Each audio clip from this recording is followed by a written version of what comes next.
जय हिंद, वंदे मातरम।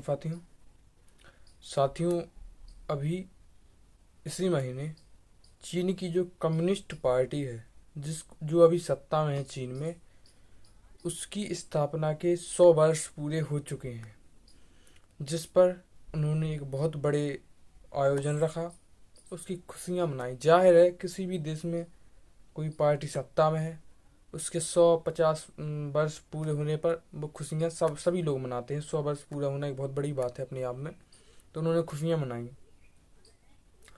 तो इसी समय जो चीन के भारत में राजदूत हैं, उन्होंने जो भारत में वामपंथी नेता हैं, जो भारत को तोड़ने का प्रयास करते हैं, उन्हीं के साथ उन्होंने मीटिंग की अपनी।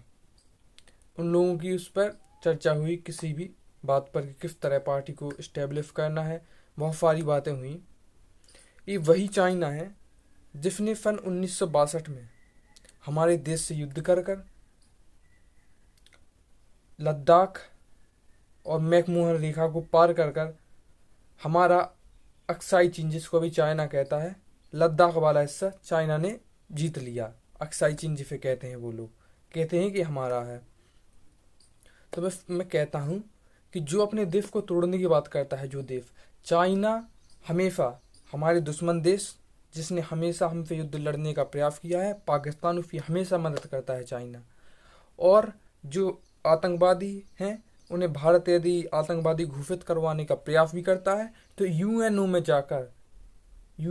जाकर चाइना उनके लिए वकालत करता है। यह वही चाइना है जिसने हमेशा ही भारत के ऊपर तिरछी नजर लगा के रखी है। ये भारत का कभी अच्छा सोच ही नहीं सकता।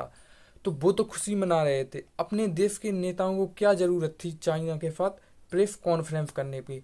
यहाँ तक कि हमारे देश के जो प्रधानमंत्री हैं, अभी चाइना के प्रधानमंत्री शी जिनपिंग, मैं प्रधानमंत्री तो इसको बिल्कुल नहीं कहूँगा, वो एक तानाशाह है। वहाँ पर तानाशाही चलती है। वहाँ पर किसी को न स्वतंत्र बोलने का अधिकार है, न अपनी बात रखने का अधिकार है, न कुछ सोशल मीडिया पे कहने का अधिकार है। जैसे हम भारत में अपने देश को भी गाली दे देते हैं, यदि आप चाइना में देश को गाली देंगे तो आपके साथ ऐसा अंजाम होगा जैसे सड़क पर चलते कुत्ते, पागल कुत्ते के साथ होता है।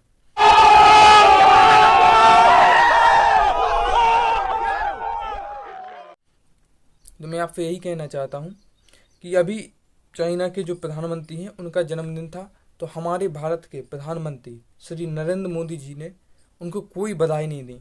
क्योंकि जो देश हमारे देश को तोड़ने का प्रयास करेगा, उससे हम कैसे अच्छी बात कर सकते हैं, उसको कैसे हम बधाई दे सकते हैं, उसमें अच्छाई कैसे निकाल सकते हैं। और इस पर भी 2 साल से नहीं दी उनके जन्मदिन पर बधाई। और अभी हमारे भारत के किसी भी नेता ने, जो सत्ता में है, सत्ताधारी पार्टी है भारतीय जनता पार्टी, उसके किसी भी नेता ने, ना किसी केंद्रीय मंत्री ने, ना हमारे प्रधानमंत्री जी ने किसी भी प्रकार की बधाई नहीं दी। और एक प्रेस कॉन्फ्रेंस में कुछ नेता जुड़कर उनको बधाई दे रहे थे। और मैं तो कहूँगा कि ये लोग मिलकर भारत में भी कम्युनिस्ट पार्टी को मजबूत करने की बातें हो रही थी। क्या बात करेंगे, और इनके पास मुद्दा ही क्या है, ये भी तो कम्युनिस्ट हैं। तो इसमें जो जो शामिल थे, अब मैं आपको उनके बारे में बताऊंगा। इस प्रेस कॉन्फ्रेंस में शामिल हुए थे भारतीय कम्युनिस्ट पार्टी सीपीआई के महासचिव सीताराम येचुरी। अब आपको सीपीआई के बारे में थोड़ी इन्फॉर्मेशन दे दूं। इस पार्टी की स्थापना सन 1925 में एम.एन. राय द्वारा की गई थी। यह एक कम्युनिस्ट पार्टी है। इसका ये पूरे एक राष्ट्रीय स्तर की पार्टी है। हमारे चुनाव आयोग ने इसको एक राष्ट्रीय स्तर की पार्टी घोषित किया है। इसका मुख्य गढ़ बंगाल है और ये वहाँ ज़्यादातर वहीं इनका गढ़ है। और दूसरी इसमें जो नेता हैं वो हैं सीपीएम। ये पार्टी सीपीआई से ही टूटकर सन 1964 में बनी थी। इसके जो महासचिव हैं डी राजा, वो इस प्रेस कॉन्फ्रेंस में शामिल हुए थे। इसका नाम है भारतीय कम्युनिस्ट पार्टी मार्क्सवादी। ये मार्क्स के नियम पर चलते हैं। मार्क्स जो कि कम्युनिस्ट के, उन्होंने विचारधारा दी थी कम्युनिस्ट की, साम्यवाद की।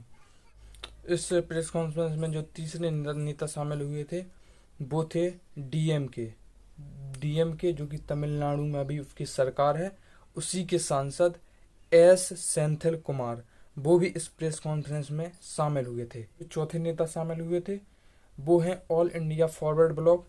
ये वह पार्टी है जिसकी स्थापना आदरणीय सुभाष चंद्र बोस जी ने अंग्रेजों के समय उनसे युद्ध लड़ने के लिए की थी।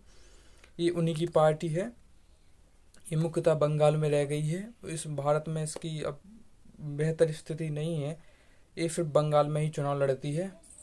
इसके नेता जी देवराजन इस प्रेस कॉन्फ्रेंस में शामिल हुए थे। तो ये थे भारत के 4 बड़े नेता, और इसके साथ इसमें शामिल हुए थे चीनी राजदूत, जो भारत में राजदूत हैं वर्तमान में, वो भी इस प्रेस कॉन्फ्रेंस में शामिल हुए थे।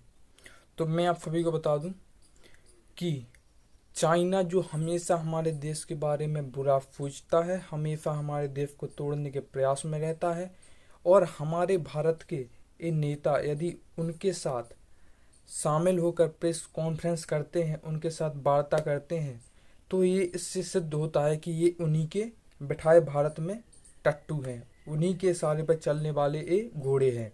समझ रहे हो ना?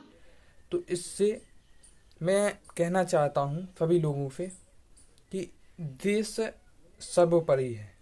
यदि आपको देश से भी कुछ ऊपर दिखता है तो आप एक देशभक्त नहीं हैं। हमारे इस देश को आज़ाद कराने के लिए हमारे देश के अनेक वीरों ने अपनी शहादत दी, तो हमारा कर्तव्य बनता है कि हम देश की एकता, देश की अस्मिता को बनाए रखें और देश को एक समृद्ध, शक्तिशाली और विश्व गुरु बनाने का प्रयास करते रहें। तो मेरा दोस्तों आप सभी से यही संदेश है कि हमेशा अपने अंदर के देश प्रेम को जगाइए और लोगों को भी देश प्रेम को जागृत कीजिए, उन्हें समझाइए अपने कि कौन सही है कौन गलत है।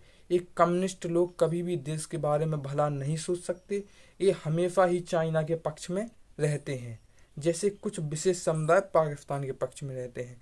तो मैं अंत में यही कहूँगा, जय हिंद, जय खंड भारत।